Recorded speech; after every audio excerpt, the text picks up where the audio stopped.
Hello, Lynette here. We've got a couple things going on right now that makes me seriously wonder if there is medicine or food or vapors or water being given to people on the left because they're seriously insane. I I am despairing right now because of this. I'm torn between my crazed need to know everything that's going on in the world and politics, and also the need to not just be looking at this stuff because it's so outlandish. Just take, for example, this Covington High School situation in Kentucky that, well, actually took place in Washington, D.C. with those high school boys. And what the media did to them is nothing short of a public hanging. They encouraged, fanned the flames, wrote things, took isolated little clips out and showed them on newscasts, wrote newspaper articles, celebrities, you name it. They came crawling out of the woodwork like some kind of an awful ooze to say how horrible these high school boys were for mocking a Native American. Well, let's take this apart for a little bit because A, that Native American looks like a street person. He has rotten teeth in his mouth. His hair was so greasy and disgusting that I don't know what he had in it. He couldn't speak properly, so is he just a classic old Indian alcoholic?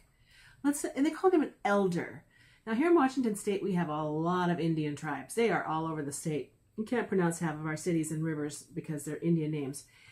And when they say elder, they mean somebody, as far as I know, who has a position in their tribal governance.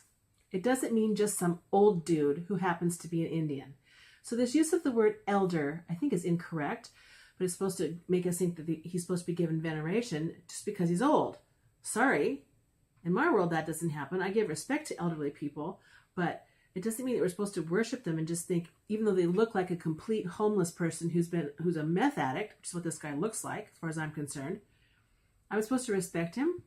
And he came up into those young boys' faces and pounded his drums within inches of their face, and yet somehow nobody is calling him on this. Point 2, Roman letter number 2. Why in the world in America, let's just say that those boys were disrespectful. Let's say that they've said, oh, you dirty old Indian, Redskin, call them all the names in the book, you know. Why would this make national news? Why in the world do we care about what some nasty high school boy says? That didn't happen, okay? But even if it did happen, why in the world is this something for the left to go crazy over? What will they do if somebody actually does do something horrible like that? I think they'll probably arrive at their house en masse and take them out to a tree and hang them, regardless of whether they're 17 years old or not. These boys did nothing. They were respectful. They showed remarkable calm. You know, the look on the boy's face, Nick Sandman is his name. You just got to wonder at the self-control. Very few adults would have had that when they wanted to just pop that Indian in the face. This greasy, nasty face out of their face. I mean, he's really a disgusting human being, this Indian is. I just can't stress that enough. I'm going to include a clip from The Iconoclast. He's a British fellow, and he did a really good video on this, and he shows the whole what happened there at the site from here to here, which the news isn't showing you that. So I've been seeing a lot of clips, but I haven't seen this whole thing. It shows that nation of Israel, those black guys, which were just thugs, absolute criminal thugs. They're using the F word right and left and calling people the N word, calling the white boys the N word, and they had some black friends with them, I guess, and they were calling them the N word. But the media doesn't pick up on that. Oh no, it's okay for them to do that in a public space. If a white person did that, or somebody in a MAGA hat did that, we'd be taken to a tree and hung. So this is craziness. This just, I just, you combine this with it kind of took over with the whole Gillette ad thing that was made such a big furor, as it should. And that's actually still getting a lot of attention, but that kind of died down because we had new red meat to go after. And this going after the white male. I don't know. I'm starting to feel like a crazy person the same person in an asylum. Um, I'm not sure what's going on. And then we have Nancy Pelosi, who's up there in our government, been in our government for decades, and she's the craziest person of them all. She's telling the president he can't come speak at the Congress because, I don't know, she doesn't like him, I guess is the reason. And we're just supposed to sit back and go, oh. And there again, Donald acted with great restraint and maturity, way more than I would have. I would have tweeted up, you can F yourself, and, just, no. But he didn't. He said, oh, that's fine, Nancy. Okay, I won't come. Basically, he was really condescending to her, but she's too stupid to realize that. So she probably thinks that she won. But he showed what a big person he is, that he didn't care if he won. God bless him. That's self-restraint. But he just, I won't come until we get this back. And I saw some news things before I started recording that the Senate had voted against the two bills that were brought forward. So that's actually good. As far as I'm concerned, this shutdown needs to stay in place for a long time. Donald needs to not give in and basically not compromise. He's compromised so much already with DACA and the TPS thing. That's plenty as far as I'm concerned. And as much as I would like him to go ahead and do this reduction in force thing, I don't know if you've heard about that, where at this point he can do it. He can say, okay, all these people that have been laid off or out of work, we can just basically lay them off. They can be gone. And this would be really good for our government because we're talking 800,000 people who do basically jack shit.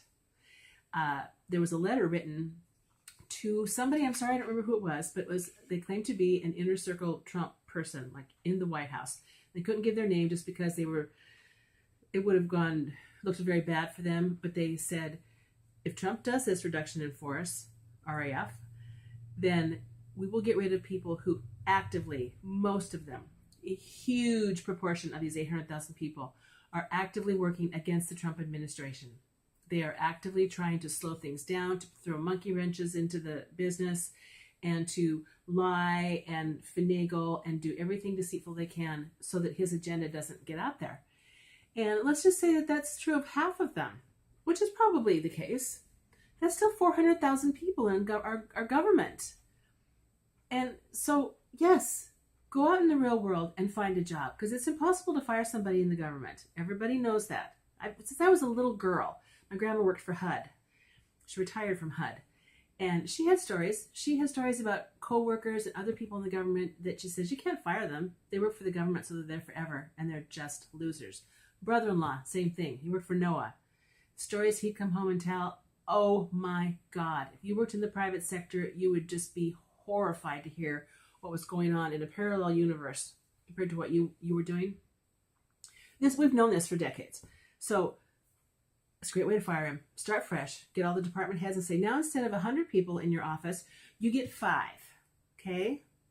Instead of 6 field people, you get 1. And then we'll get bigger if we have to. But we're going to start from scratch again. We're going to fix this whole mess. Wouldn't that be nice? I think Donald Trump is too nice. I think he is too kind. I really do. If he was as big a cheese dick as they claim he is on the left, he would do this, but he's not that person. I think he's a very kind man, and I don't think he would put all these people out of work. So as much as we can fantasize about that RAF thing, probably not going to happen. But the craziness, it extends to the polls. All the polls are saying that Donald Trump's approval rating is in the toilet, his disapproval rating is soaring, and that nobody wants the wall. Why would we believe these polls? They lie about everything. Everyone is out to get him. Sorry, don't believe the polls. The Pew Research, if I hear something from them, I will take it possibly and believe it. But anybody else, when I just hear polls, who polls? Somebody from your office called 5 people? No, not going to happen. So anywho, let me know what you think of this craziness. I'm seriously worried about our country. Thanks for watching. Please comment. Bye-bye.